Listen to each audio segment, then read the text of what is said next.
Very good evening. Very good evening to all.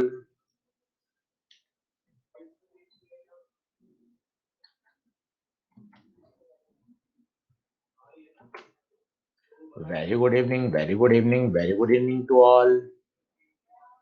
क्या हाल क्या हाल क्या हाल. Very good evening. Very good evening. Very good evening to all.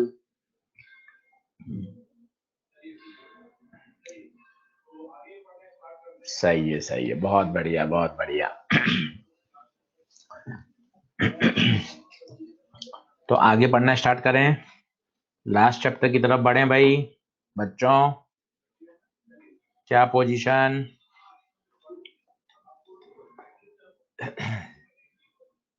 सही है. डन डना done.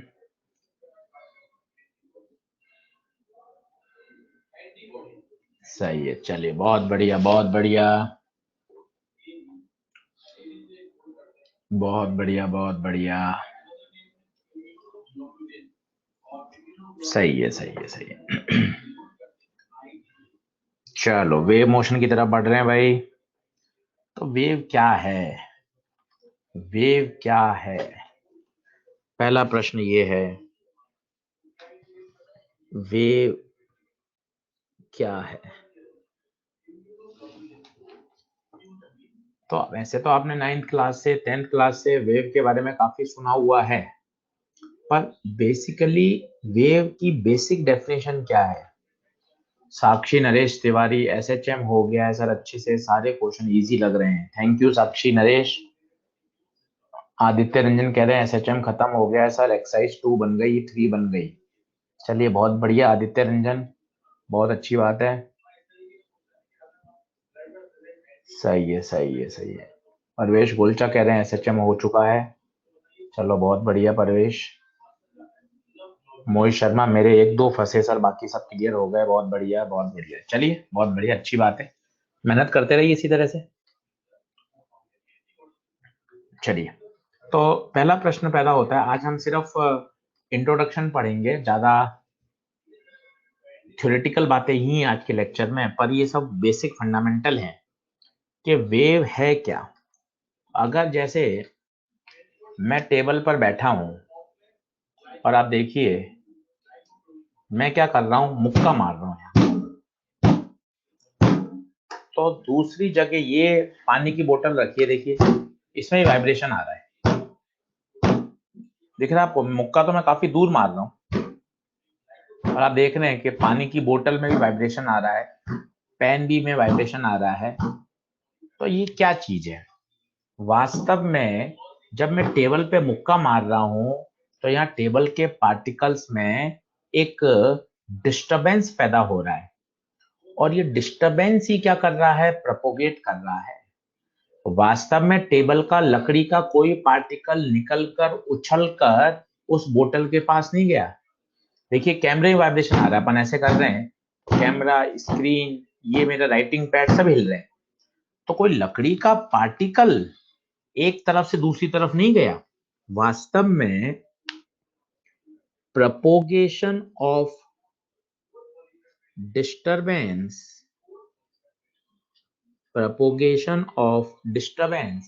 from one point to another, or we can say transfer of energy, transfer of momentum from one point to another without the actual movement of matter. ये देखिए ये important है. Energy का momentum का डिस्टरबेंस का transfer हो रहा है without the actual movement of matter. Particles का किसी भी तरह का ट्रांसफर नहीं हो रहा. Without the actual transfer of matter. तो ये वेव की सबसे बढ़िया डेफिनेशन है बच्चों. It is a propagation of disturbance, propagation of energy, transfer of energy, transfer of momentum, transfer of phase from one point to another without the actual transfer of matter, और इसे ही हम क्या बोलते हैं, वेव। क्या ये बात क्लियर है? क्या ये बात क्लियर है? अब इसमें जो सबसे इंपॉर्टेंट है, मैटर का ट्रांसफर नहीं होता। अब एक एनसीईआरटी में एग्जांपल दिया हुआ है, जो विंड ब्लो होती है, जो आंधी चलती है, हवा का बहना, हवा का तेज चलना, क्या ये वेव मोशन है क्या? यस और नो? आंधी के चलने में क्या वो वेव मोशन है? नहीं है। क्यों नहीं है? जब विंड ब्लो होती है, आंधी चलती है, तो एयर के पार्टिकल भी एक जगह से दूसरी जगह ट्रांसफर हो जाते हैं। वहां पार्टिकल का एक्चुअल मूवमेंट होता है, वहां मैटर मूव करता है, वहां मैटर एक जगह से दूसरी जगह ट्रांसफर होता है। इसलिए विंड ब्लो वेव मोशन का एग्जाम्पल नहीं है बच्चों। क्या ये बात क्लियर है? तो वेव क्या है? अगर कोई मुझसे पूछे वेव क्या है, तो मेरे पास एक बहुत बेसिक आंसर होना चाहिए। It is a propagation of disturbance in a space and transfer of energy and momentum without the actual transfer of matter। बताइए क्लियर है क्या? वेव की डेफिनेशन आज सिर्फ थ्योरेटिकल पार्ट ही है, मोर और लेस पूरा थ्योरेटिकल पार्ट ही चलेगा। ठीक है, डन डना डन डन है मेरे हिसाब से। तो वेव आपको क्लियर होगा कि वेव मोशन क्या होता है। एसएचएम और वेव मिलाकर 3 से 4 क्वेश्चन आते हैं। एसएचएम प्लस वेव, इसको हम पूरी 1 यूनिट मानते हैं, और ये मान के चलिए नीट में इससे मिनिमम 2 से 3, मैक्सिमम 3 से 4 क्वेश्चन आते ही आते हैं। आसान है, कहीं कोई दिक्कत वाली बात नहीं है। सही है? Sir can I come to Kota to continue my course in offline mode like remaining classes and test minor plus major? हाँ आशीष कुमार, बिल्कुल आ सकते हैं। थोड़ा सा बस आपको सावधानी रखनी पड़ेगी, क्यों कोरोना केसेस बढ़ रहे हैं। अगर आप घर पर ही बैठ के बिल्कुल कंफर्टेबल हैं, आपको पढ़ाई समझ में आ रही है, तो कोई दिक्कत नहीं है। और अगर आप कोटा आना चाहते हैं तो भी कोई समस्या नहीं है। बस आपको थोड़ी सावधानी ज्यादा रखनी पड़ेगी और काफी प्रिकॉशन के साथ चलना पड़ेगा। ठीक है आशीष कुमार, चलिए डन डन डन, आगे बढ़ते हैं। देखिए वेव क्या है? Wave is a disturbance in which energy, momentum or information transfer from one place to another place in a medium without any transfer of medium particle। इसे हम क्या बोलते हैं? Wave. Sound wave, wave in stretch wire, wave on a liquid surface, light wave, ये सब किसके example हैं? Wave के। Wind blow is not an example of wave motion. क्यों? ये आपको समझ में आ जाएगा, क्योंकि यहाँ एयर के पार्टिकल्स का एक्चुअल मूवमेंट होता है। ठीक है, अब हम क्या करेंगे, वेव को अलग अलग बेसिस पर क्लासिफाई करेंगे। अलग अलग बेसिस पर क्लासिफाई करने का मतलब, जैसे क्लास में 50 बच्चे बैठे हैं, अब हम 50 बच्चों को बहुत तरीके से क्लासिफाई कर सकते हैं। जैसे पहला, स्टेट वाइज, जो बच्चे हरियाणा के अलग आ जाएं, जो बच्चे राजस्थान के अलग आ जाएं, जो बच्चे एमपी के हैं वो अलग आ जाएं, जो बच्चे बिहार के हैं वो अलग आ जाएं। तो ये तो है स्टेट वाइज। ऐसा हम कर सकते हैं, जो बच्चे जिनकी हाइट 5 फुट 4 इंच से ज्यादा है वो अलग हो जाएं, जिनकी हाइट 5 फुट 4 से कम है वो अलग हो जाएं। ऐसे बच्चे जो अपनी स्टेट की लैंग्वेज, अगर राजस्थान के हैं तो मारवाड़ी भाषा, बिहार की लैंग्वेज हिंदी, इंग्लिश और दूसरी लैंग्वेज बोलना जानते हैं, वो अलग हो जाएं। जेंडर वाइज हम उनको अलग कर सकते हैं, मेल एक तरफ आ जाए, फीमेल एक तरफ आ जाए। तो बहुत तरीके से आप उन्हीं 50 बच्चों को क्लासिफाई कर सकते हो। और आप ये भी फील कर सकते हो, एक ही बच्चा 2 से 3 कैटेगरी में आ सकता है। वो बच्चा राजस्थान का भी हो सकता है, वो बच्चा मेल भी हो सकता है, उसकी हाइट 5 फुट 4 इंच से ज्यादा भी हो सकती है और उसको मारवाड़ी बोलनी भी आती हो।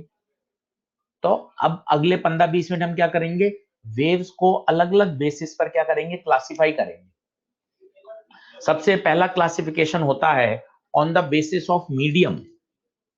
मीडियम के बेस पर क्लासिफिकेशन करना। अब मीडियम के बेस पर क्लासिफिकेशन करना तो आपको खुद ही को समझ में आ रहा होगा, कुछ वेव्स को प्रोपोगेट होने के लिए मीडियम की आवश्यकता होती है और कुछ को नहीं होती।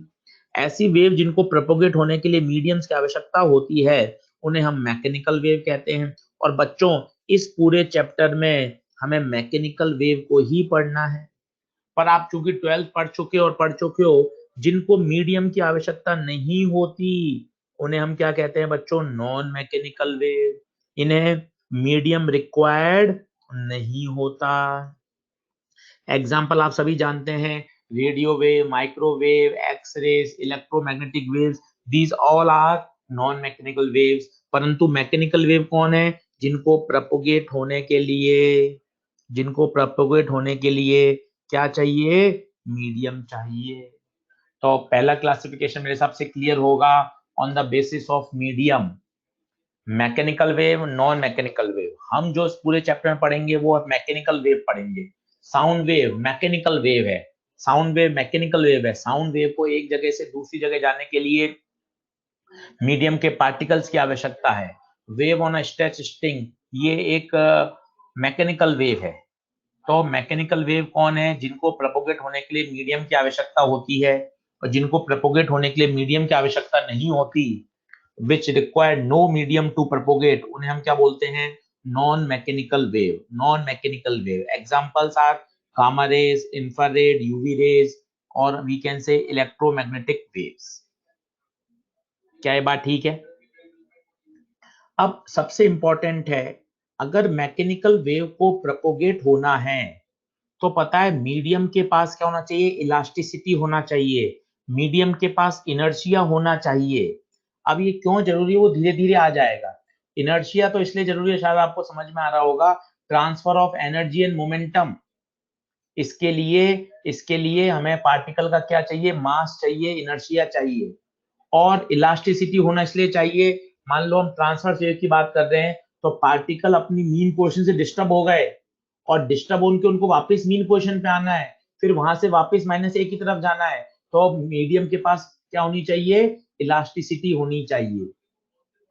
हाँ, नॉन मैकेनिकल वेव की तो बात कर ही नहीं रहे, क्योंकि वहां तो इलेक्ट्रिक फील्ड और मैग्नेटिक फील्ड होती है। वहां एनर्जी इलेक्ट्रिक और मैग्नेटिक फील्ड के रूप में स्टोर होती है। आपको पता है एनर्जी डेंसिटी इलेक्ट्रिक फील्ड अलग होती है, एनर्जी डेंसिटी मैग्नेटिक फील्ड की अलग होती है, और total energy density in electromagnetic wave भी हम कैलकुलेट कर चुके हैं। यहाँ हमारा बच्चों सारा फोकस किस पे रहेगा, मैकेनिकल वेव पर। किस पे रहेगा, मैकेनिकल वेव पर। तो for a mechanical wave to propagate, medium must have elasticity, inertia. और मजे की बात है, ये मीडियम ही उस वेव की स्पीड को क्या करता है, डिसाइड करता है। In fact elasticity and inertia, in fact elasticity and inertia determine the speed of a wave in a medium. हम ये भी कह सकते हैं बच्चों कि जो वेव वेलोसिटी है वो मीडियम की प्रॉपर्टी है, वो मीडियम की प्रॉपर्टी है। दार्सी जैन कह रही है ईएम वेव्स भी नॉन मैकेनिकल है। बहुत बढ़िया दार्सी जैन, हम इतनी देर से ये बता चुके हैं, नॉन मैकेनिकल वेव को मीडियम की आवश्यकता नहीं होती और ईएम वेव्स नॉन मैकेनिकल हैं। क्लियर है यहाँ तक? बताइए, on the basis of medium. आज का लेक्चर ऑलमोस्ट थ्योरेटिकल है, अगले लेक्चर से सारी मैथमेटिकल बात स्टार्ट होंगी, कुछ आज भी आ जाएंगे अगले आधे घंटे के बाद। चलिए, डन डना डन डन, ठीक है। तो नेसेसिटी ऑफ मीडियम, मीडियम के लिए मैकेनिकल वेव जिनको मीडियम चाहिए, ईएम वेव जिनको मीडियम नहीं चाहिए, वो नॉन मैकेनिकल वेव। फिर डायमेंशन, वन डायमेंशनल, इसमें एनर्जी और मोमेंटम में ट्रांसफर एक डायरेक्शन में हो रहा है। जैसे सबसे अच्छा example, wave on a stretch string. String को आप बिल्कुल सीधा बांध लीजिए और उसमें पल्स, उसमें एक लगातार एनर्जी का ट्रांसफर करिए तो एनर्जी केवल एक ही डायरेक्शन में ट्रांसफर हो रही है, ये वन डायमेंशन है। Two dimension wave on a water surface जिसे हम रिपल कहते हैं, वो वहां पर एनर्जी पूरी की पूरी सरफेस में क्या होती है, ट्रांसफर होती है। थ्री डायमेंशन बोलिए, साउंड वेव्स, हम चिल्ला रहे हैं तो हमारी जो साउंड वेव्स है वो क्या है, सभी दिशाओं में क्या हो रही है, सभी दिशाओं में क्या हो रही है, ट्रांसफर हो रही है। तो on the basis of dimension आप क्या बोल सकते हैं बताइए, वन डायमेंशन, टू डायमेंशन और थ्री डायमेंशन। वन डायमेंशन बोलिए, energy that propagate only in single direction, that propagate only in single direction. Example बताइए वन डायमेंशन का, एग्जांपल बताइए, मैं चैट बॉक्स देख रहा हूं, वन डायमेंशन का एग्जांपल बताइए। Wave on a stretch string, wave on a stretch string. Two dimension का बताइए, wave on the surface of water, wave on the surface of water, ये टू डायमेंशनल एग्जांपल है। Three dimensional example बताइए, electromagnetic wave, light wave, sound wave, ये सब क्या है, three dimension है। Energy that propagate in entire space, वो किसका एग्जांपल है बच्चों, थ्री डायमेंशन का। बोलिए क्लियर है क्या? आज का लेक्चर थ्योरेटिकल है, सुनने वाला है, क्वेश्चन बहुत कम बनते हैं। मैथमेटिकल पोर्शन आएगा, एक क्वेश्चन आएगा, तब वहां से बातें क्लियर होना चालू हो जाएंगी।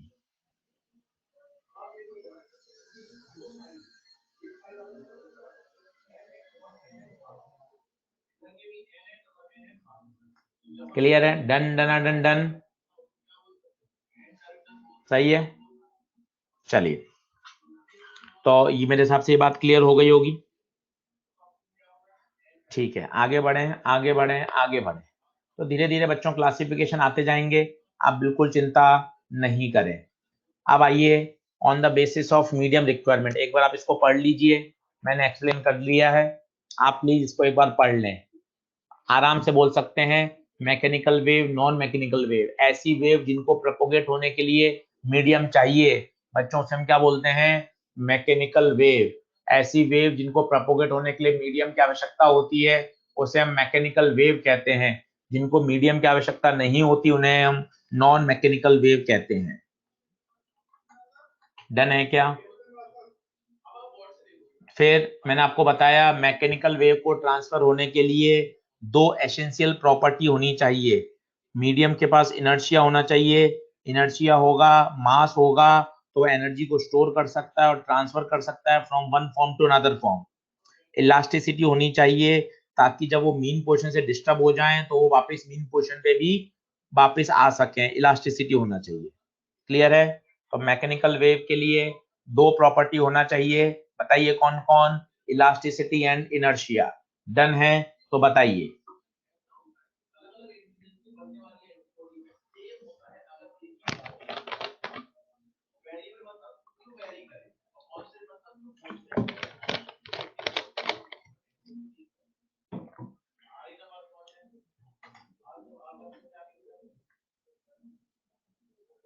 ये पढ़ लीजिए,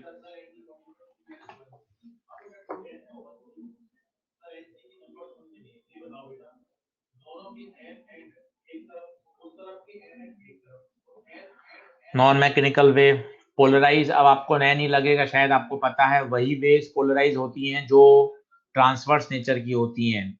थोड़ा बहुत आपने सुन रखा है, बाकी मैं बता दूंगा, वेव ऑप्टिक्स में आपने पढ़ रखा है, फिर भी मैं सिखा दूंगा। और वही वेव्स पोलराइज होती हैं जो ट्रांसवर्स नेचर की होती हैं। Electromagnetic waves are transverse wave, hence they can be polarised. वहां वेव ऑप्टिक्स में भी क्वेश्चन आया होगा। साउंड वेव्स लॉन्गिट्यूडनल नेचर की होती हैं, इनकी इसलिए उनको पोलराइज नहीं किया जा सकता। Radio wave, microwave, X rays, gamma rays, इन सबको पोलराइज किया जा सकता है। श्रेया सैनी ने बिल्कुल सही कहा, वेव ऑप्टिक्स में पढ़ा था। ये वाला पढ़िए, से मैंने सब बोल दिया एक बार, और आपके लिए स्लाइड में लिखा हुआ भी है, ताकि आप फटाफट से 15 मिनट के अंदर पूरा का पूरा रिवाइज कर सकें। पढ़ लीजिए प्लीज। क्लियरिटी आ रही है? क्लियरिटी आ रही है? क्लियरिटी आ रही है? चलिए अब बात करते हैं, हाँ, सिस्मिक वेव अभी आ जाएंगे। सिस्मिक वेव क्या होती है? भूकंप के समय जो वेव्स पैदा होती है ना, कभी आपने सुना हो, उसमें क्या होता है, वो ट्रांसवर्स भी होती हैं और लॉन्गिट्यूडनल भी होती है। रॉक्स में, पत्थरों में, सॉलिड में जो ट्रांसफर होती है भूकंप के समय, वो क्या होती हैं? सिस्मिक वेव्स कहलाती हैं। अभी आ जाएगा आगे, वो कॉम्बिनेशन होता है ट्रांसवर्स का और लॉन्गिट्यूडनल का, सिस्मिक वेव्स। ठीक है, ठीक है, ठीक है। आगे देखिए, ये सबसे पुराना, सबसे 9th 10th क्लास में सबसे पहले हम यही पढ़ाते थे। अगर पार्टिकल्स डायरेक्शन ऑफ प्रोपोगेशन के परपेंडिकुलर वाइब्रेट कर रहे हैं, परपेंडिकुलर वाइब्रेट कर रहे हैं, तो हम उसे बोलते हैं ट्रांसवर्स वेव। सबसे सबसे सबसे पुराना क्लासिफिकेशन जो हम पढ़ रहे हैं, आराम से देखिए तसल्ली से। डायरेक्शन ऑफ प्रोपोगेशन को तो यहां हम शॉर्ट में लिखेंगे डीओपी। क्या लिखेंगे? डीओपी। और वाइब्रेशन ऑफ पार्टिकल्स को हम क्या लिखेंगे बच्चों? वीओपी। ठीक है, अब आप आराम से देखिए, यहां ये वेव्स का डायरेक्शन ऑफ प्रोपोगेशन है। वेव इस तरह से एक्स एक्सिस में एनर्जी को कैरी कर रही है, ट्रांसफर कर रही है, एनर्जी का ट्रांसफर एक्स में हो रहा है। पर आप पार्टिकल देखिए, पार्टिकल मीन पोजीशन से ऊपर है, मीन पोजीशन से नीचे है, मीन पोजीशन से ऊपर है, मीन पोजीशन से नीचे है। पार्टिकल का जो वाइब्रेशन हो रहा है वो डीओपी के परपेंडिकुलर है। इस तरह की वेव को बच्चों क्या बोलते हैं? Transverse wave, transverse wave. जबकि इसमें ये देखिए, ये इन the form of compression and rarefaction होता है। जब हम बोलते हैं, या ये यहाँ पर हमने कोई लाउड स्पीकर लगा दिया, ये लाउड स्पीकर लगा दिया, स्पीकर स्पीकर लगा दिया, लाउड स्पीकर लगा दिया, तो यहाँ से साउंड वेव पैदा हो रही है। तो आप देखें, यहाँ जहाँ एयर के पार्टिकल्स पास पास आ जाएंगे, यहाँ प्रेशर बढ़ जाएगा, फिर रेयर फ्रैक्शन पैदा, फिर कंप्रेशन, फिर रेयर फ्रैक्शन। साउंड वेव इस तरह से ट्रेवल करती है in the form of compression, rarefaction, compression, rarefaction. ये ट्रेवल करती है in the form of crest and trough, crest and trough.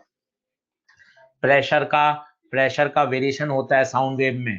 जैसे हम बोल रहे हैं, तो आप हाथ रख के फील करिए, ये एयर के पार्टिकल्स हैं, इनमें वाइब्रेशन पैदा हो रहा है, इनमें प्रेशर का डिफरेंस हो रहा है। ये प्रेशर का डिफरेंस ही तो क्या करता है? वेव वेलोसिटी से ट्रेवल करता है और हमारे ईयर ड्रम तक पहुंचता है। और ये ईयर ड्रम आपने पढ़ा भी हो बायो में, ये प्रेशर डिफरेंस को क्या करते हैं? रीड करते हैं, प्रेशर डिफरेंस को रीड करते हैं। तो मैं बोल रहा हूं तो एनर्जी का ट्रांसफर हो रहा है। कई बच्चे बोलते हैं सर यहाँ सोर्स ऑफ एनर्जी कौन है? तो मेरा गला जो लगातार साउंड वेव्स को पैदा कर रहा है, तो मैं यहाँ एनर्जी का सोर्स हूँ। और यही एनर्जी एक जगह से दूसरी जगह क्या हो रही है? ट्रांसफर हो रही है। यहाँ पार्टिकल पास पास आ रहे हैं, कंप्रेशन हो रहा है, रेयर फ्रैक्शन हो रहा है, कंप्रेशन हो रहा है, रेयर फ्रैक्शन हो रहा है। कोई भी पार्टिकल, ये एयर का पार्टिकल यहाँ से उड़कर कान पे नहीं पहुंचा, पार्टिकल अपने जगह ही हैं, बस वो लगातार वाइब्रेट कर रहे हैं और एनर्जी को आगे से आगे, आगे से आगे, आगे से आगे क्या कर रहे हैं? ट्रांसफर कर रहे हैं in the form of compression and rarefaction, in the form of compression and rarefaction. तो ये कौन है? इसे तरह की वेव फॉर्म क्या बोलते हैं? लॉन्गिट्यूडनल वेव, जिसमें vibration of particle is along the direction of propagation. बताइए, पढ़ लिया क्या? पढ़ लीजिए एक बार जल्दी से।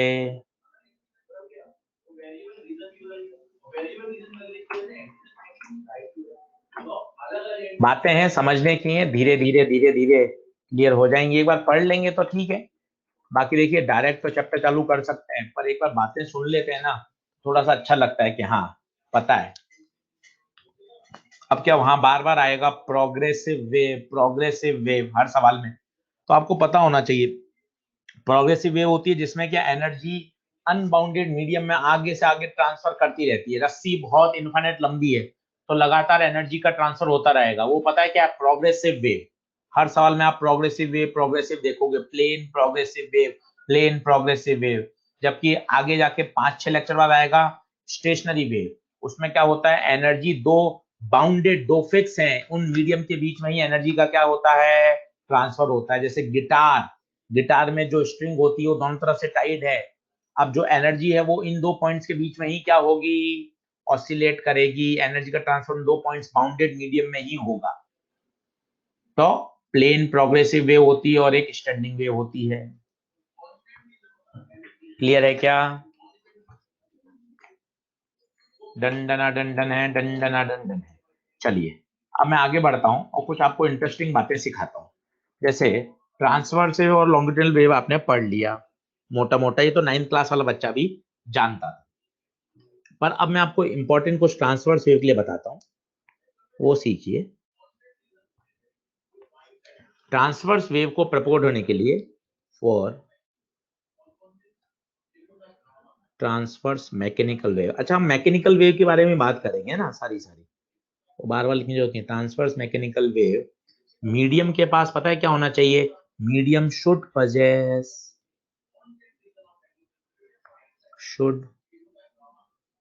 possess some rigidity means जिसे बोलते हैं आप मॉडुलस ऑफ रिजिडिटी, इलास्टिसिटी वाला, ईटा। और बोलें कैन हैव shear स्ट्रेस। अब ये समझना जरूरी है, मतलब ट्रांसवर्स वेव उसी मीडियम में ट्रेवल करती हैं जिस मीडियम के पास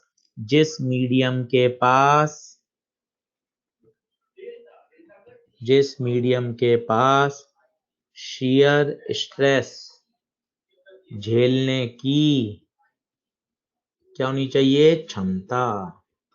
इसलिए हम कहते हैं ये सिर्फ और सिर्फ सॉलिड्स में ही प्रोपोगेट होती हैं।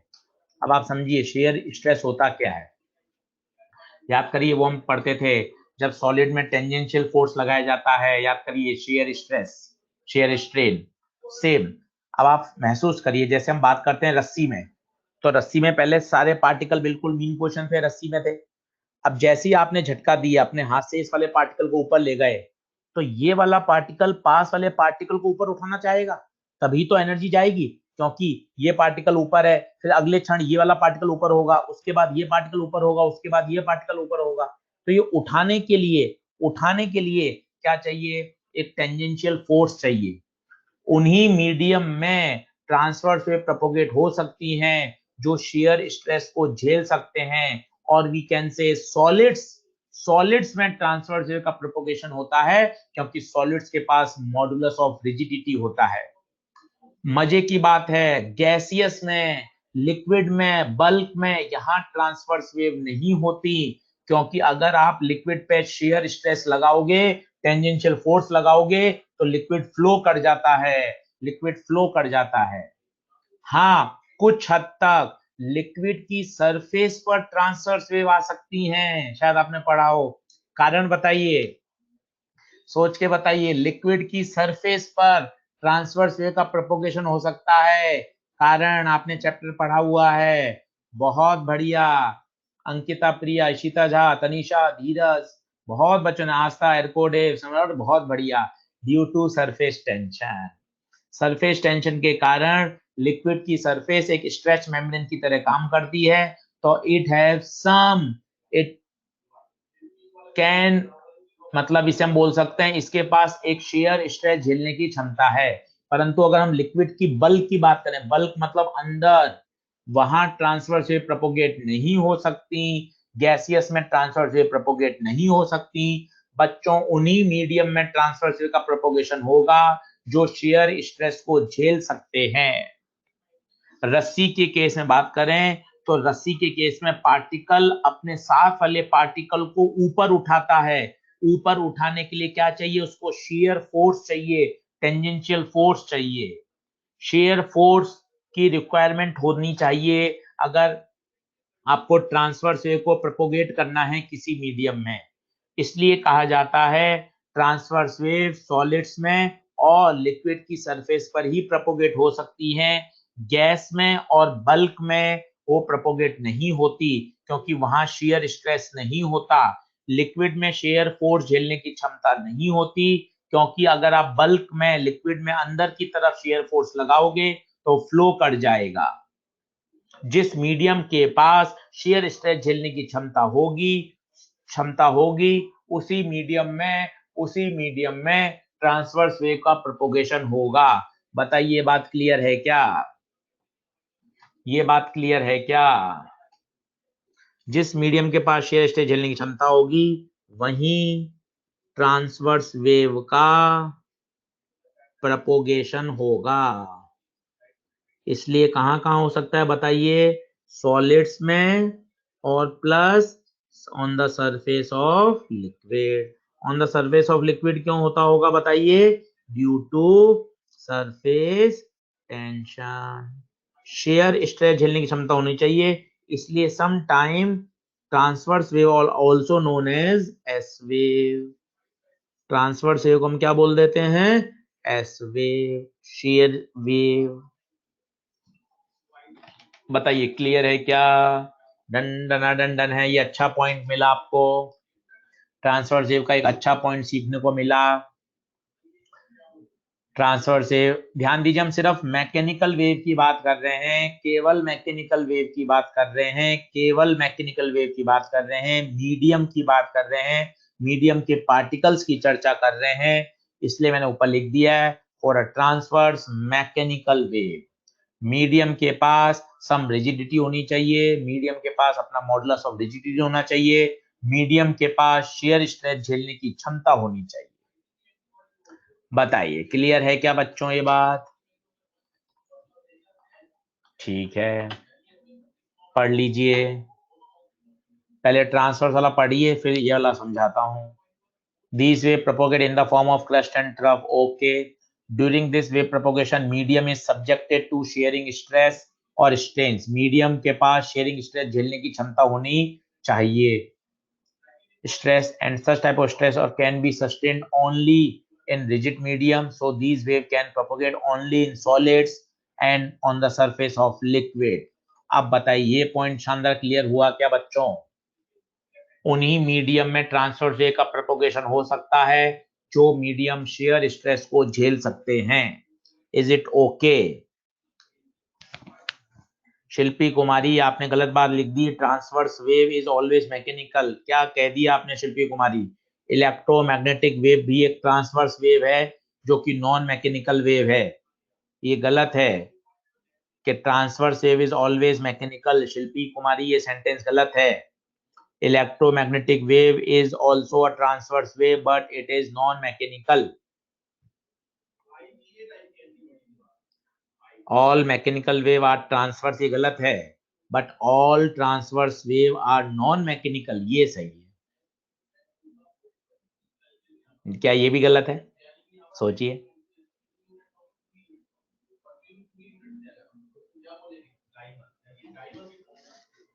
वो भी गलत है। आ जाएगा धीरे धीरे, आप सोचेंगे इमेजिन करेंगे तो आता जाएगा। उदाहरण के तौर पे देखिए ना, जैसे वेव एंड स्ट्रेच स्ट्रिंग सुन लीजिए। वेव इन स्ट्रेच स्ट्रिंग, हाँ ये ट्रांसवर्स है, साथ ही साथ मैकेनिकल भी है। साउंड वेव मैकेनिकल तो है पर ट्रांसफर नहीं है, तो ऐसा बोलना all mechanical wave are transverse बिल्कुल तो हो गया। मैकेनिकल वेव तो दो तरह की होती है, ट्रांसवर्स और longitudinal. All transverse are non mechanical गलत हो गया। तो ये सब सोचने की बातें हैं, तो धीरे धीरे आ जाएगा। ठीक है, चलिए अब जल्दी से लॉन्गिट्यूडनल वेव पढ़ लीजिए। ये इन द फॉर्म ऑफ कंप्रेशन और रेयरफेक्शन फ्लो करती हैं, जहां पर एयर के पार्टिकल्स पास पास आ जाते हैं, वहां डेंसिटी बढ़ जाती है, वहां प्रेशर बढ़ जाता है, वहां हम बोलते हैं कंप्रेशन। एयर के पार्टिकल दूर दूर चले जाते हैं, डेंसिटी कम हो जाती है, वहां क्या बन जाता है? रेयरफेक्शन बन जाता है। ये प्रेशर के वेरिएशन के रूप में फ्लो होती है, इसलिए कभी कभार इनको पी वेव भी कहा जाता है, पी वेव भी कहा जाता है। और longitudinal wave solid, liquid, gas सभी में प्रोपोगेट हो सकती है, क्योंकि उनको वहां प्रेशर का वेरिएशन चाहिए और तीनों मीडियम में प्रेशर का वेरिएशन हो सकता है। तो लॉन्गिट्यूडनल वेव सॉलिड, लिक्विड और गैसियस तीनों में प्रोपोगेट हो सकती हैं। लॉन्गिट्यूडनल वेव को पोलराइज किया जा सकता है या नहीं किया सकता? बिल्कुल नहीं किया सकता, ये बात आप जानते हैं। बताइए, ये चार्ट पूरा क्लियर है क्या? लॉन्गिट्यूडनल वेव को क्या बोलते हैं? P wave. P wave. Transversal को क्या बोलते हैं? S wave. जो कि सिस्मिक वेव होती है ना, जो अर्थक्वेक के समय, भूकंप के समय पैदा होती हैं, उस समय एस वेव और पी वेव दोनों जनरेट होती हैं। एस वेव बोले तो शेयर वेव, पी वेव बोले तो प्रेशर वेव, और विच ट्रेवल विद डिफरेंट स्पीड, दोनों अलग अलग स्पीड से जाती हैं अलोंग द रॉक्स।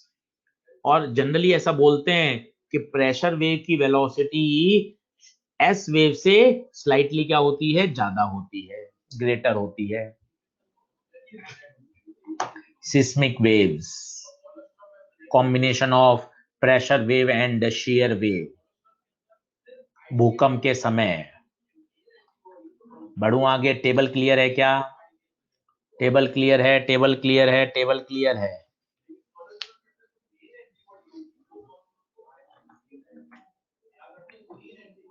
अब ये देखिए, सॉलिड में किस तरह से ट्रांसवर्स और लॉन्गिट्यूडनल और दोनों एक साथ पैदा हो सकती हैं। आप तीनों डायग्राम को फील करिए, तीनों डायग्राम को फील करिए, फिर थोड़ी सी मैथ्स पढ़ा देता हूँ। ज्यादा थ्योरी में आप बोर हो जाओगे, बोर हो भी गए होंगे क्या?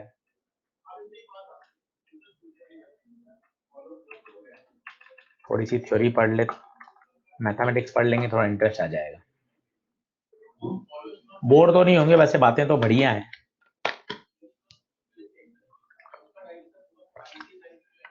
ये बात कितनी अच्छी समझ में आई कि ट्रांसफर से सॉलिड्स में ही प्रोपोगेट होती हैं और on the surface of liquid, क्योंकि वहां शेयर स्ट्रेस मीडियम झेल सकता है। चलिए अब देखिए, समझिएगा इस बात को। मेरे हिसाब से तीनों एग्जांपल समझ में आ गए होंगे। एक रॉड है, अगर हथौड़ा आप बिल्कुल सीधा मारते हो, बिल्कुल सीधा, पहले केस में देखिए, तो जो उसमें डिस्टरबेंस पैदा होगा, झंझनाहट पैदा होगी, वो ऐसे along along along the direction of propagation particle vibrate करेंगे, लॉन्गिट्यूडनल वेव पैदा होगी। इस तरह से मारते हो तो झंझनाहट ऐसे होगी, रॉड ऐसे ऐसे ऐसे ऐसे ऐसे, पास वाला पार्टिकल उसको नीचे ले जाएगा, फिर पास वाला पार्टिकल उसको नीचे ले जाएगा, झंझनाहट ऐसे होगी। डायरेक्शन ऑफ प्रोपोगेशन और वाइब्रेशन ऑफ पार्टिकल दोनों 90 डिग्री पर है। और टेढ़ा मारोगे तो, टेढ़ा मारोगे शायद आप समझ चुके होंगे, दोनों का वो कॉम्बिनेशन है, दोनों का कॉम्बिनेशन है।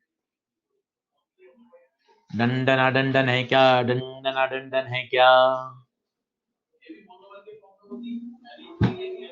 ठीक है, अब कुछ मैथमेटिक्स सिखाता हूँ, कुछ फॉर्मूले सिखाता हूँ आपको, तो आपको थोड़ा मजा आ जाएगा, फिर ये सब वापस पढ़ लेंगे। अच्छा, ये वही बात है जो देखो मैंने बोली। सेकंड पॉइंट पढ़ो। Seismic wave produced by earthquake are of both nature, longitudinal as well as transverse. Both these are produced simultaneously but move separately due to different speeds. Speed of longitudinal wave is 9 and transverse wave is 5. Spelling रख लिखिए भैया ने, वो आप सही कर लेना। इस तरह का एक क्वेश्चन भी दे रखा है, ठीक है, ये भी आ जाएगा। चलो पहले थोड़ी सी इंटरेस्टिंग बातें सिखा दूं, फॉर्मूले फॉर्मूले सिखा देता हूँ। चलिए चलिए, done done done done done, समझिए। अब कुछ बेसिक बातें फील करिएगा, अच्छा लगेगा।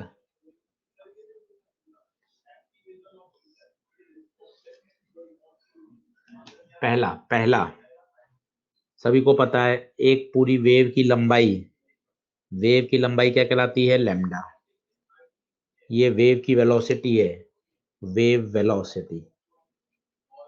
देखिए, दो अलग अलग होती हैं, दो बातें अलग अलग हैं, धीरे धीरे आप समझ जाएंगे और आ भी जाएगा। एक तो होती है वेव वेलोसिटी और एक होती है पार्टिकल वेलोसिटी। क्या दोनों बातें एक ही हैं कि अलग अलग हैं? आप खुद देखिए ना, दोनों बातें अलग अलग हैं। वेव, वेव तो जा रही है एक्स में, अगर मैं ट्रांसवर्स वेव की बात करूं तो एनर्जी जिस स्पीड से प्रोपोगेट हो रही है वो तो वेव वेलोसिटी है, जबकि पार्टिकल तो वाई डायरेक्शन में ऊपर नीचे एसएचएम कर रहे थे, वो पार्टिकल वेलोसिटी है। हाँ, दोनों में रिलेशन आएगा, वो आगे जाकर निकाल सकते हैं, पर आपके पास बेसिक फंडा होना चाहिए, वेव वेलोसिटी अलग है, पार्टिकल वेलोसिटी अलग है। आप ये बता सकते हैं वेव वेलोसिटी मीडियम की प्रॉपर्टी है, मीडियम पर डिपेंड करेगा, मीडियम के इनर्शिया पर, मीडियम की इलास्टिसिटी पर, वो मीडियम की प्रॉपर्टी है वेव वेलोसिटी। क्लियर है? ठीक है, अब मुझे आप खुद बताइए, अब एक पूरा चक्कर लगाने में कितना समय लगता है? एक पूरा चक्कर लगाने में पूरी वेव पल्स पैदा हुई टी। अब v इन तीनों में आप रिलेशन बता सकते हैं, जैसे देखिए लैम्डा, लैम्डा एक पूरी ये वेव पल्स पैदा हुई, इसकी वेवलेंथ की लंबाई लैम्डा, ये लैम्डा है, तो बताइए क्या होगा? Velocity into time. सोचिए देखिए, वेलोसिटी इनटू टाइम, ये एक पूरा साइकिल जनरेट हो जाएगा, और जो साइकिल जनरेट होगी उस वेव की लेंथ कितनी होगी? लैम्डा। टाइम की जगह आप क्या लिख सकते हो? 1/f frequency. वो आपको रटे हुए वो अलग बात है, पर आपको फील आनी चाहिए। ये पहला फॉर्मूला आ गया, v बराबर एफ लैम्डा। v कौन है? Wave velocity. f कौन है? फ्रीक्वेंसी। लैम्डा कौन है? वेवलेंथ। अब आपको पता हो, खूब बार आपने सुन रखा है, फ्रीक्वेंसी किस पे डिपेंड करती है? ओनली ऑन सोर्स पे डिपेंड करती है। एक बार वेव पैदा हो गई सोर्स से, अब उसकी फ्रीक्वेंसी चेंज नहीं हो सकती, कितने भी मीडियम बदल जाएं, फ्रीक्वेंसी नहीं चेंज होगी। जो फ्रीक्वेंसी ऑफ सोर्स होती है वही फ्रीक्वेंसी ऑफ वेव होती है।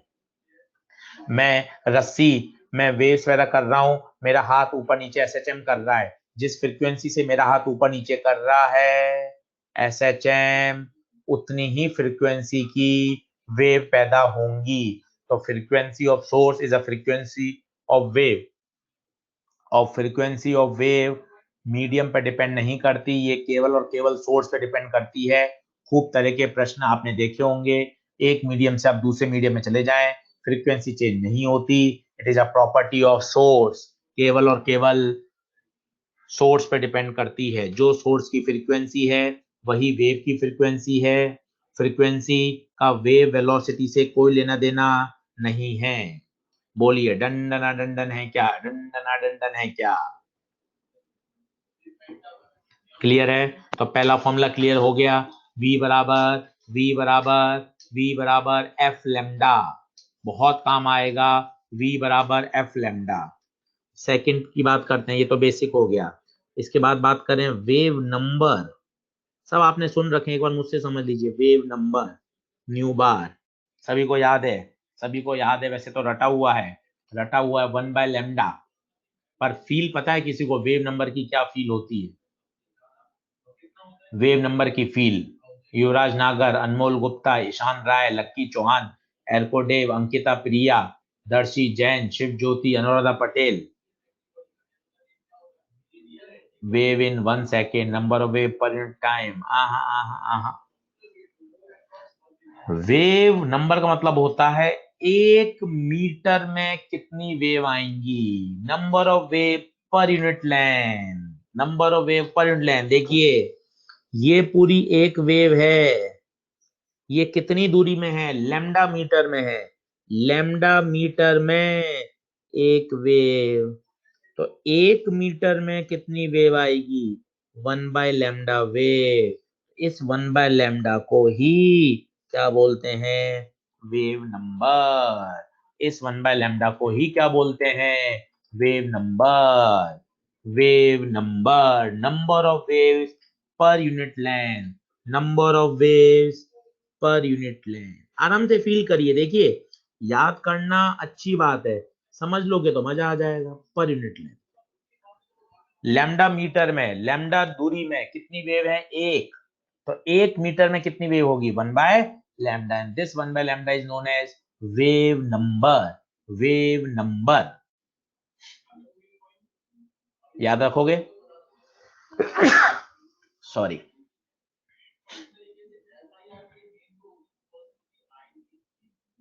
ठीक है, चलो थोड़ी सी बातें और क्लियर करते हैं।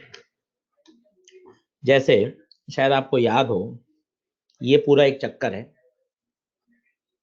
जो इसका फेज 0 डिग्री है तो इसका 360 है। ये शायद अभी मैं आपको सिखा भी दूंगा किस तरह से वेव की वेलोसिटी में फेज का ट्रांसफर होता है, और फेज हमेशा कम होता रहता है, वो अभी सिखा दूंगा मैं आपको। ठीक है, तो अब मैं अगली टर्म पढ़ाना चाहता हूं आपको, एंगुलर वेव नंबर। अब वैसे तो क्या आपने सब याद रख कर रखा है, के होता है, आप उसको प्रोपोगेशन कांस्टेंट बोल देते हो, और आपने रट रखा है प्रोपोगेशन कांस्टेंट के बराबर 2 पाई/लैम्डा। और अगर आप डेफिनेशन में इसकी बेसिक में जाना चाहो तो वास्तव में पता ही क्या होता है, फेज डिफरेंस, फेज डिफरेंस पर यूनिट लेंथ, फेज डिफरेंस पर unit length is called angular wave number. अब मजा आ जाएगा, आप देखो यहां से लेकर यहां तक कितना फेज डिफरेंस है, आप बता दीजिए। आपको परिभाषा याद हो, दो कॉन्जिक्यूटिव क्रस्ट के बीच की दूरी भी क्या कहलाती थी, लैम्डा। दो कॉन्जिक्यूटिव ट्रफ के बीच की दूरी भी क्या कहलाती है, लैम्डा। याद करिए।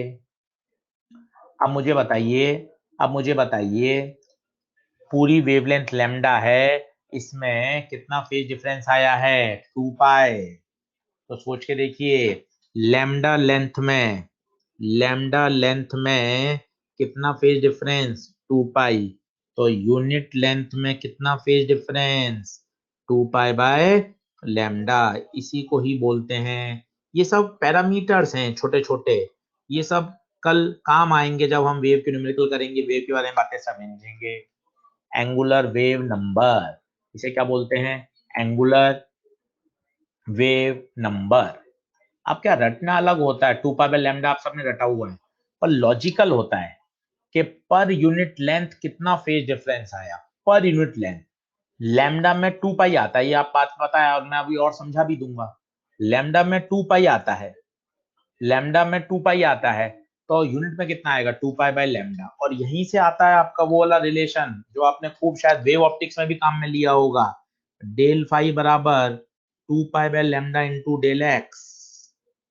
बड़ा पॉपुलर रिलेशन है, याद करिए, खूब आपने वेव ऑप्टिक्स में भी इसको यूज किया होगा, फेज डिफरेंस पाथ डिफरेंस। अब आप 1 मिनट में सीख सकते हैं, 1 मिनट में देखिए, लैम्डा लेंथ में कितना फेज डिफरेंस, लैम्डा लेंथ में कितना फेज डिफरेंस बताइए, बताइए, 2 पाई। यूनिट लेंथ में, यूनिट लेंथ में कितना, 2 पाई/लैम्डा। ये दो पॉइंट्स हैं, एक ये पॉइंट है, ये पॉइंट है, ठीक है। इन दोनों के बीच में मुझे चाहिए फेज डिफरेंस, और इन दोनों के बीच में दूरी है डेल एक्स। तो डेल एक्स लेंथ में बताइए कितना होगा, ये होगा 2 पाई/लैम्डा इंटू डेल एक्स। कितना लॉजिकल है, आप देखिए। यूनिट लेंथ में होता है 2 पाई/लैम्डा, तो 5 मीटर में कितना होगा, 2 पाई/लैम्डा इंटू 5। डेल्टा एक्स में कितना होगा, 2 पाई/लैम्डा इंटू डेल्टा एक्स। और दिस इज द रिलेशन जो आप बहुत बहुत बहुत काम में लेते हो, 2 pi by lambda into del x, 2 pi by lambda into del x. डंडना डंडन है क्या, ये सब आपको शानदार रटे हुए होंगे ना, तब आपको मजा आएगा। जैसे आपको याद होना चाहिए, v बराबर एफ लैम्डा होता है, टाइम बराबर 1/f होता है, वेव नंबर 1/लैम्डा होता है। फिर आपको याद होना चाहिए के कितना होता है, 2 पाई/लैम्डा होता है। फिर आपको याद होना चाहिए डेल फाई बराबर 2 पाई/लैम्डा इंटू डेल एक्स होता है। ये तो जितने अच्छे आपको याद होंगे उतना मजा आ जाएगा। सबकी बातें आपको मैंने सिखा दी है, सबके फंडे सिखा दिए हैं, पर एट द एंड तो शानदार याद होना चाहिए। एक और होता है वो ω/kV, शायद वो आप समझ जाओ कैसे आएगा। देखो, v बराबर होता है एफ लैम्डा, v बराबर होता है एफ लैम्डा, 2 पाई से मल्टीप्लाई डिवाइड करो, ये 2 पाई से मल्टीप्लाई किया, 2 पाई से डिवाइड किया, देखिए 2 पाई से मल्टीप्लाई, 2 पाई से डिवाइड। अब बता दीजिए, 2 पाई f, ये तो क्या हो जाएगा, ओमेगा, और ये इसको ऐसा लिख सकता हूँ 2 पाई/लैम्डा। सोच के देखो, वापस देख लो, 2 पाई तो लैम्डा तो घूम के ऊपर चला जाएगा, और 2 पाई/लैम्डा कौन है, के।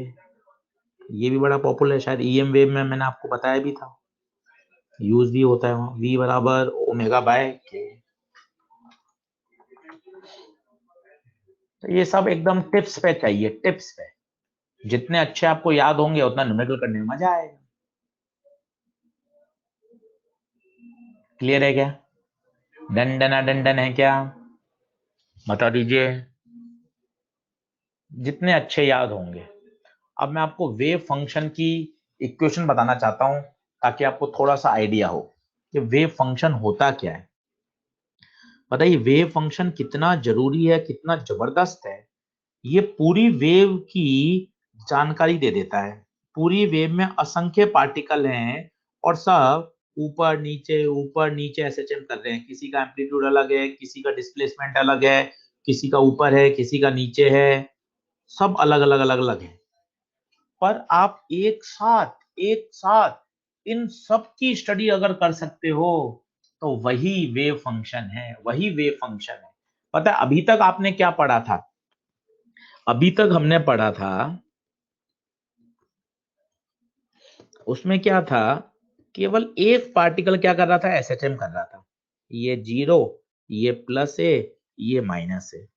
केवल एक सिंगल पार्टिकल, एक सिंगल पार्टिकल क्या कर रहा था, एसएचएम कर रहा था। ऊपर नीचे। बस आप एक इक्वेशन से काम चला सकते थे, एक्स बराबर ए साइन ओमेगा टी। इससे आपका काम बढ़िया चल रहा था। अब आप टाइम बदलते जाओ, टाइम बदलते जाओ कि सर 2 सेकंड पे कहाँ होगा, 4 सेकंड पे कहाँ होगा, 6 सेकंड पे कहाँ होगा, 5 सेकंड पे कहाँ होगा। आप लगते जाओगे, आपको लोकेशन मिलती जाएगी। पर वेव में दिक्कत है, क्योंकि अगर आपने टाइम पुट कर दिया, मान लो आपने टाइम रखा 2 सेकंड, पर 2 सेकंड पे ये पार्टिकल अलग है, ये पार्टिकल अलग है, ये पार्टिकल नीचे है, ये ऊपर है, ये ऊपर है, ये नीचे है, तो टी बराबर 2 सेकंड पे कौन से पार्टिकल की बात कर रहे हो वो नहीं पता आपको, क्योंकि वहां तो असंख्य पार्टिकल है। अगर मैं ऐसा बोल दूं कि सर मैं बात कर रहा हूं एक्स बराबर 5 पर इस वाले पार्टिकल की, तो ये वाला पार्टिकल अभी यहाँ है, कुछ समय तो ऊपर चला जाएगा, फिर नीचे आ जाएगा, कुछ समय ऊपर चला जाएगा, क्योंकि ये भी तो क्या कर रहा है, ऐसा है। तो केवल एक्स दे दोगे तो भी अननोन है इंफॉर्मेशन। क्यों? क्योंकि टी के बदलने से उसकी लोकेशन लगातार बदलती रहेगी। तो आप खुद सोचिए, अगर मुझे इन सभी पार्टिकल की एक साथ स्टडी करनी है तो पता है मेरा फंक्शन कैसा होना चाहिए? मेरा फंक्शन होना चाहिए एक्स और टी का। मेरा फंक्शन होना चाहिए एक्स और टी का। तो मैं किसी भी पर्टिकुलर एक्स पे किसी भी पर्टिकुलर टाइम पर उस पार्टिकल की लोकेशन बता सकता हूं। अब मैं बोला एक्स बराबर 3 मीटर और टी बराबर 1 सेकेंड, तो आप एग्जैक्ट सही जगह पहुंचोगे। एक्स बराबर 3 पे पहुंचे, टी बराबर 1 पे पार्टिकल कहाँ है, फील करिए। यहां पर दो वेरिएबल चाहिए। इसलिए कहा जाता है जो वेव फंक्शन होता है उसका फॉर्मेट ऐसा होता है, ax प्लस बी टी, इस फॉर्म में होना चाहिए। ये फॉर्म कहलाता है आपका वेव फंक्शन। कल इसके बारे में डिटेल में बात करेंगे। आज थोड़ा बता सकता हूँ, ए और बी दोनों कांस्टेंट हैं। It may be positive, it may be negative, दोनों हो सकते हैं। फंक्शन होना चाहिए ax plus B T. Function होना चाहिए ax plus B T, X की पावर भी 1, टी की पावर भी 1। और ए और बी पॉजिटिव भी हो सकते हैं, नेगेटिव भी हो सकते हैं। ए और बी पॉजिटिव भी हो सकते हैं, नेगेटिव भी हो सकते हैं। आप जैसे मुझे आप खुद कोशिश करके बताइएगा, तो किसी वेव के प्रोपोगेट होने के लिए उसका जो फंक्शन है वो कैसा होना चाहिए? बताइए कैसा होना चाहिए, कैसा होना चाहिए, कोशिश करिए। कैसा होना चाहिए? वो होना चाहिए function of A X plus B T for a progressive wave. Progressive जो रस्सी में एक डायरेक्शन में इन्फिनिट लेंथ तक जा रही है, स्टेशनरी को छोड़कर। और जो y है, जैसे ये y है, y इज क्या बोल रहे हैं इसको, define for all value. y should be finite for all values of x and t। y है डिस्प्लेसमेंट, डिस्प्लेसमेंट होना चाहिए ना। जैसे डिस्प्लेसमेंट इन्फिनाइट तो नहीं सकता ना कि एक पार्टिकल इन्फिनाइट डिस्प्लेसमेंट पे ऊपर नीचे हो रहा है, तो संभव ही नहीं। अब मुझे आप सोच के बताइएगा, मैं कुछ आपको एग्जाम्पल बताता हूं, कोशिश करिएगा। जैसे y बराबर a sine omega T minus के एक्स, क्या ये प्लेन प्रोग्रेसिव वेव है? देखिए टाइम की पावर 1 एक्स की पावर 1, टाइम की पावर 1 एक्स की पावर 1, ये तो कांस्टेंट कुछ भी हो सकते हैं, पॉजिटिव भी हो सकते हैं, नेगेटिव भी हो सकते हैं। क्या ये वेव है? यस, यस ये वेव है, यस ये वेव है। अब देखना, थोड़ा सा कठिन देता हूं, थोड़ा सा कठिन देता हूं। y बराबर 4/x-3t का होल स्क्वायर, बताइए क्या ये वेव है क्या? अब सर ये मैं कैसे पता करूं सर, मुझे नहीं पता चलता, ये मेरी बहुत पुरानी दिक्कत है। तो अपन इसको चर्चा करके देखते हैं।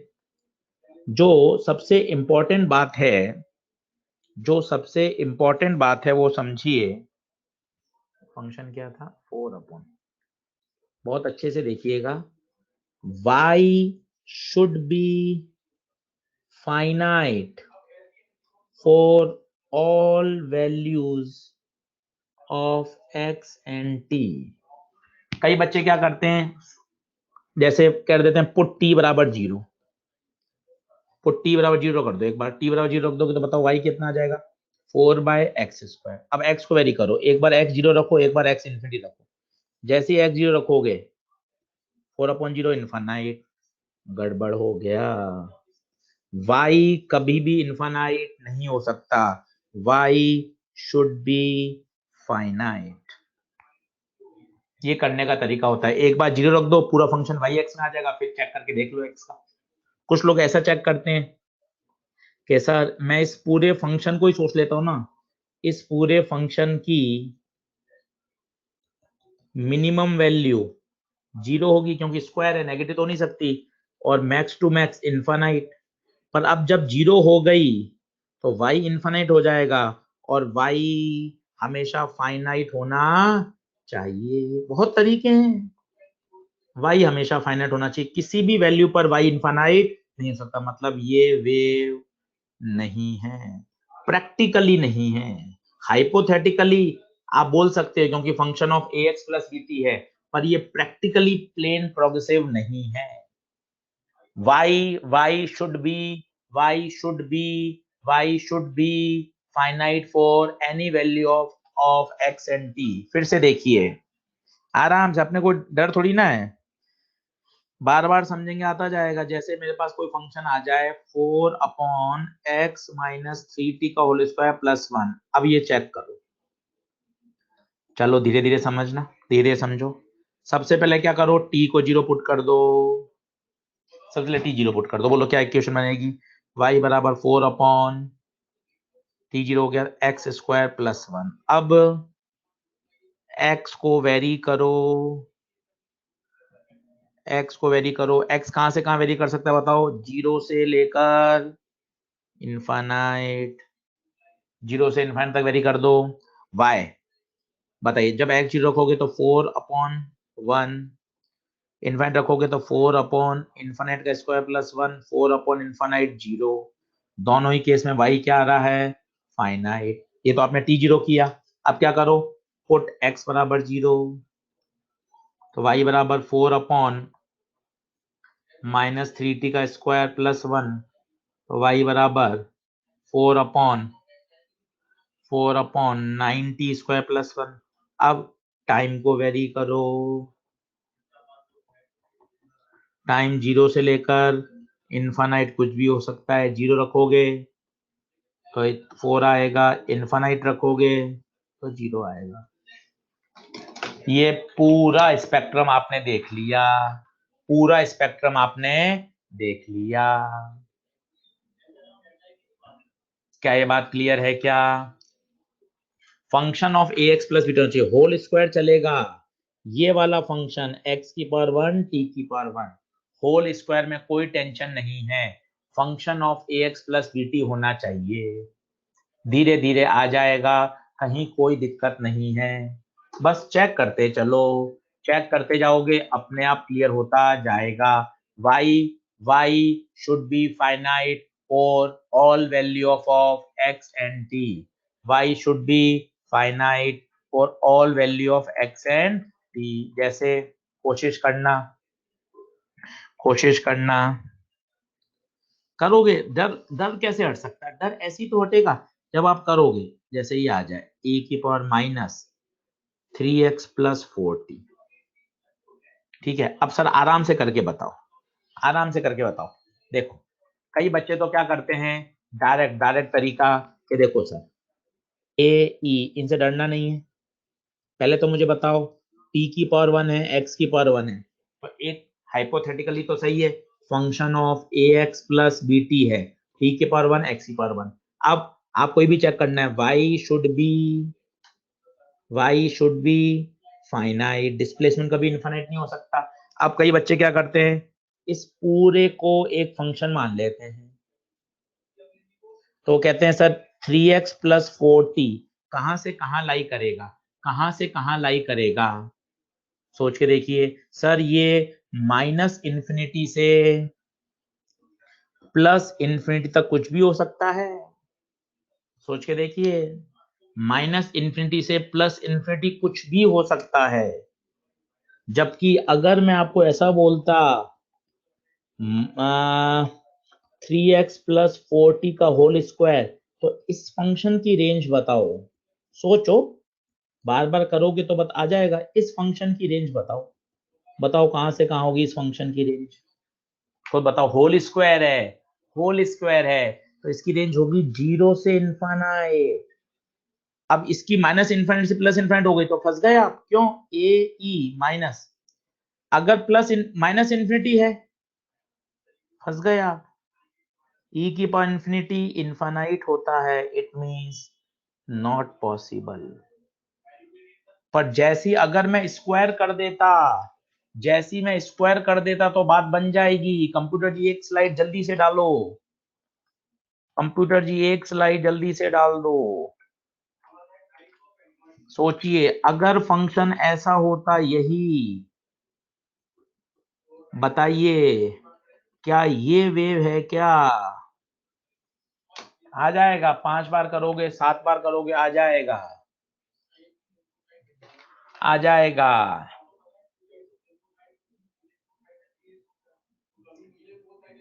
प्रेरित शर्मा पूछ रहे हैं सर, इसकी वैल्यू -∞ कैसे हो सकती है? बेटा t 0 रख दे और x -∞ रख दे, t 0 रख दे और x -∞ रख दे, तो 3x+4t की -∞ आ जाएगी। कोई भी फंक्शन -∞ से +∞ हो सकता है ना बेटा। वो जैसे मैं आपको बोलूं x की वैल्यू आप क्या बोलोगे सर? -10, -5, 0, +5, +10, -∞ से +∞। परवेश गोलचा, बात समझ में आ गई? तुम्हारा ये डाउट था, परवेश गोलचा? ठीक है, अब ये बताइए, अब आप खुद सोचो, खुद सोचो, होल स्क्वायर आ गया, तो ये पूरा फंक्शन कहां से कहां हो सकता है? सर इसका मिनिमम वैल्यू हो सकता है 0, स्क्वायर है तो एक बार 0 रख के देख ले, 1 आ गया। सर इसका मैक्सिमम वैल्यू इनफाइनाइट हो सकता है, एक बार इनफाइनाइट दे के रख ले।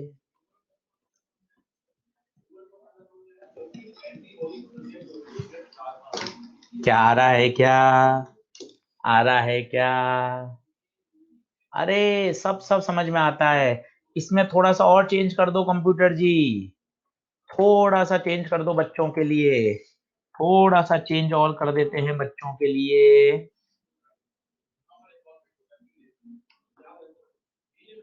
ae⁻+, अब बताइए, प्लस है,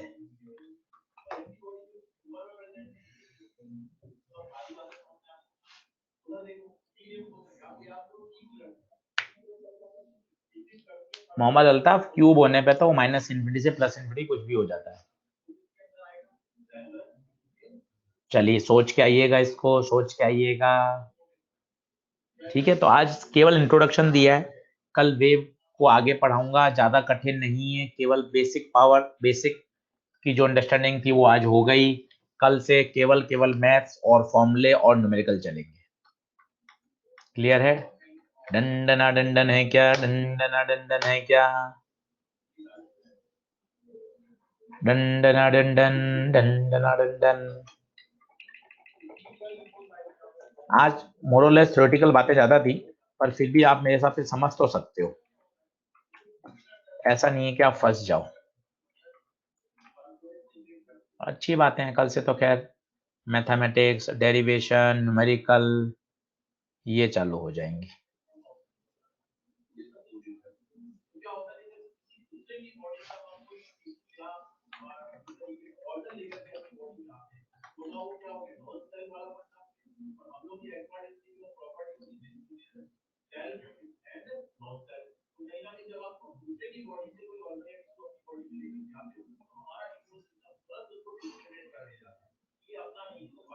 प्लीज ड्राइव से डाउनलोड कर लीजिए, 4-5 दिन मैं बोल चुका हूं, क्योंकि वेव के सारे लेक्चर नहीं आ पाएंगे।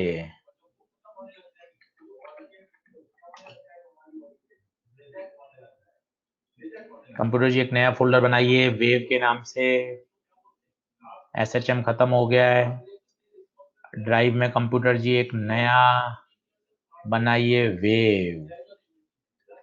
और आज का पहला लेक्चर 5 अप्रैल का वो अपलोड कर दीजिए कंप्यूटर जी।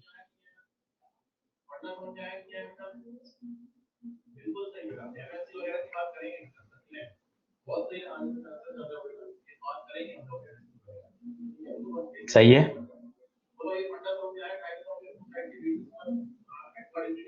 चलिए चलिए चलिए, thank you so much, thank you so much.